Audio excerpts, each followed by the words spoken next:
दोस्तों वीडियो के नीचे लाल रंग का सब्सक्राइब लिखा हुआ है, उसको दबा के साइड में जो बेल आइकन है उसको दबा के ऑल कर दीजिए ताकि जब भी मैं वीडियोस अपलोड करूँ आपको जानकारी मिल जाए।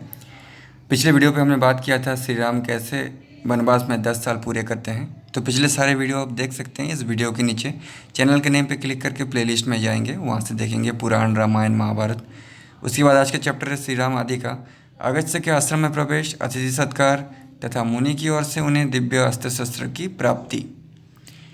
श्री राम को अस्त्र मिलेगा। श्री रामचंद्र जी के छोटे भाई लक्ष्मण ने आश्रम में प्रवेश करके अगस्त्य जी के शिष्य से भेंट की और उनसे ये बात कही, मुने, अयोध्या में जो दशरथ नाम से प्रसिद्ध राजा थे उन्हीं के ज्येष्ठ पुत्र महाबली श्री रामचंद्र जी अपनी पत्नी सीता के साथ महर्षि का दर्शन करने के लिए आए हैं।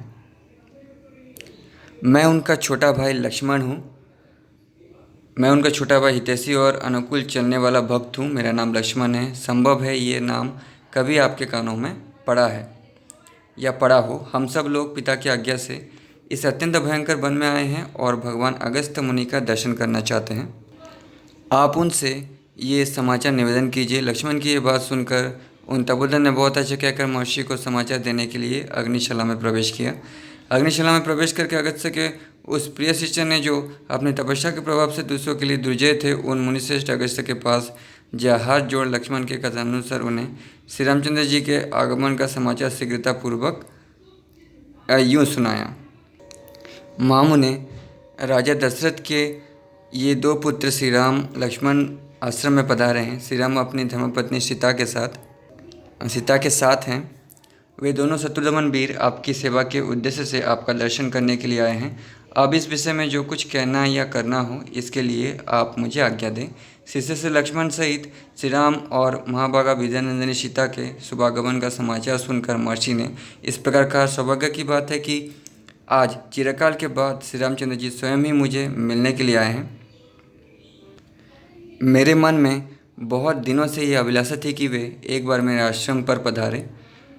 जाओ, पत्नी से श्री राम और लक्ष्मण को सत्कारपूर्वक आश्रम के भीतर मेरे समीप ले आओ। तुम अब तक उन्हें ले क्यों नहीं आए? धर्मज्ञ महात्मा अगस्त्य मुनि के ऐसा कहने पर शिष्य ने हाथ जोड़कर उन्हें प्रणाम किया और कहा, बहुत अच्छा, अभी ले आता हूँ। इसके बाद वो शिष्य आश्रम से निकलकर शीघ्रतापूर्वक लक्ष्मण के पास गया और बोला, श्री रामचंद्र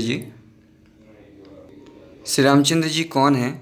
वे स्वयं आश्रम में प्रवेश करें और मुनि का दर्शन करने के लिए चले। तब लक्ष्मण ने शिष्य के साथ आश्रम के द्वार पर जाकर उससे श्री रामचंद्र जी तथा जनक किशोरी श्री सीता का दर्शन कराया। शिष्यों ने बड़ी विनय के साथ महर्षि अगस्त्य की कही हुई बात वहाँ दोहराई और जो सत्कार के योग्य थे उन श्री राम का यथोचित रीति से भली भांति सत्कार करके उन्हें आश्रम में ले गया। उस समय श्री राम ने लक्ष्मण और सीता के साथ आश्रम में प्रवेश किया। वो आश्रम शांत भाव से रहने वाले हरिणियों से भरा हुआ था। आश्रम की शोभा देखते हुए उन्होंने वहाँ ब्रह्मा जी का स्थान और अग्निदेव का स्थान देखा। उसके बाद क्रमशः भगवान विष्णु, महेंद्र, सूर्य, चंद्रमा, भग, कुबेर, धाता, विधाता, वायु, पापधारी महात्मा, वरुण, गायत्री, वसु, नागराज, अनंत, गरुड़, कार्तिकेय तथा धर्मराज के पृथक पृथक स्थान का निरीक्षण किया, यानी उनके स्थान को दर्शन किया। इतने ही में मुनिवर अगस्त्य भी शिष्य से घिरे हुए अग्निशाला से बाहर निकले। वीर श्री राम ने मुनियों के आगे आगे आते हुए उद्दीप्त तेजस्वी अगस्त्य जी का दर्शन किया और अपनी शोभा का विस्तार करने वाले लक्ष्मण से इस प्रकार कहा, लक्ष्मण, भगवान अगस्त्य मुनि आश्रम से बाहर निकल रहे हैं। ये तपस्या के निधि है। इनके विशिष्ट तेज के आधिक्यत्य से ही मुझे पता चलता है कि ये अगस्त्य जी हैं।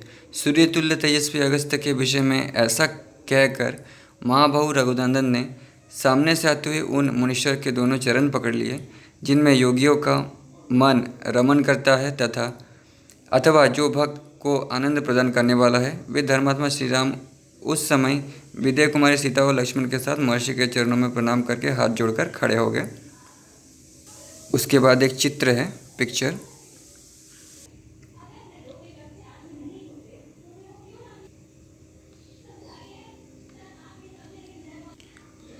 भगवान ने श्री राम को हृदय से लगाया और आसन तथा जल अर्घ्यपाद्य आदि देकर उनका आतिथ्य सत्कार किया। फिर कुशल समाचार पूछकर उन्हें बैठने को कहा। अगस्त्य जी ने पहले अग्नि में आहुति दी, फिर वानप्रस्थ धर्म के अनुसार आतिथ्य अतिथियों का भली भांति पूजन करके उनके लिए भोजन दिया। धर्म के ज्ञाता मुनिवर अगस्त्य जी पहले स्वयं बैठे, फिर धर्मज्ञ श्री रामचंद्र जी हाथ जोड़कर आसन पर विराजमान हुए। इसके बाद महर्षि उनसे कहा, कुकुत्स वानप्रस्थ को चाहिए कि वो पहले अग्नि को आहुति दे, तदनंतर अर्घ्य देकर अतिथि का पूजन करे। जो तपस्वी इसके विपरीत आचरण करता है उसे झूठी गवाही देने वाली की भांति परलोक में अपने ही शरीर का मांस खाना पड़ता है। आप संपूर्ण लोकों के राजा, महारथी और धर्म का आचरण करने वाले हैं तथा मेरे प्रिय अतिथि के रूप में इस आश्रम पर पधारे हैं, अतएव आप हम लोगों के माननीय एवं पूजनीय हैं। ऐसा कहकर महर्षि अगस्त्य ने फल, मूल, फूल तथा अन्य उपकरणों से इच्छानुसार भगवान श्री राम का पूजन किया। मतलब जो भी कुछ चाहिए था, फल, मूल, फूल श्री राम को उसके सामने रखा। उपकरण से इच्छानुसार भगवान श्री राम का पूजन किया। तत्पश्चात अगस्त्य जी उनसे इस प्रकार बोले, पुरुष सिंह, ये महान दिव्य धनुष विश्वकर्मा जी ने बनाया है। इसमें सुवर्ण और हीरे जड़े हैं। ये भगवान विष्णु का दिया हुआ है तथा ये जो सूर्य के समान दैवीत्यमान अमोघ उत्तम बाण है, ब्रह्मा जी का दिया हुआ है। इनके सिवा इंद्र ने ये 2 तरकस दिए हैं जो तीखे तथा प्रज्वलित अग्नि के समान तेजस्वी बाणों से सदा भरे रहते हैं। दोस्तों, ऐसा ही धनुष और बाण राजा दशरथ ने भी दिया था श्री राम को दहेज में। वो जिस धनुष को उन्होंने उठाया था, शायद वही होगा, मैंने पिछले वीडियो पे पढ़ा था, बनाया है। ठीक है, प्रज्वलित अग्नि के समान तेजस्वी बाणों से सदा भरे रहते हैं, कभी खाली नहीं होते। मतलब अक्षय तरकस उनको दिए हैं। ऐसा ही अक्षय तरकस है। ऐसा ही एक तरकस मैंने महाभारत में अर्जुन के पास भी था, पढ़ा था। साथ ही ये तलवार भी है जिसकी मूठ में सोना जड़ा हुआ है। इसकी म्यान भी सोने की ही बनी हुई है। श्री राम पूर्व काल में भगवान विष्णु ने इसी धनुष से युद्ध में बड़े बड़े असुरों का संहार करके देवताओं को, दीप्त लक्ष्मी को उनके अधिकार में लौटाया था। मानद आप ये धनुष, ये 2 तरकश, ये बाण और ये तलवार राक्षसों पर विजय पाने के लिए ग्रहण कीजिए, ठीक उसी तरह जैसे वज्रधारी इंद्र वज्र को ग्रहण करते हैं।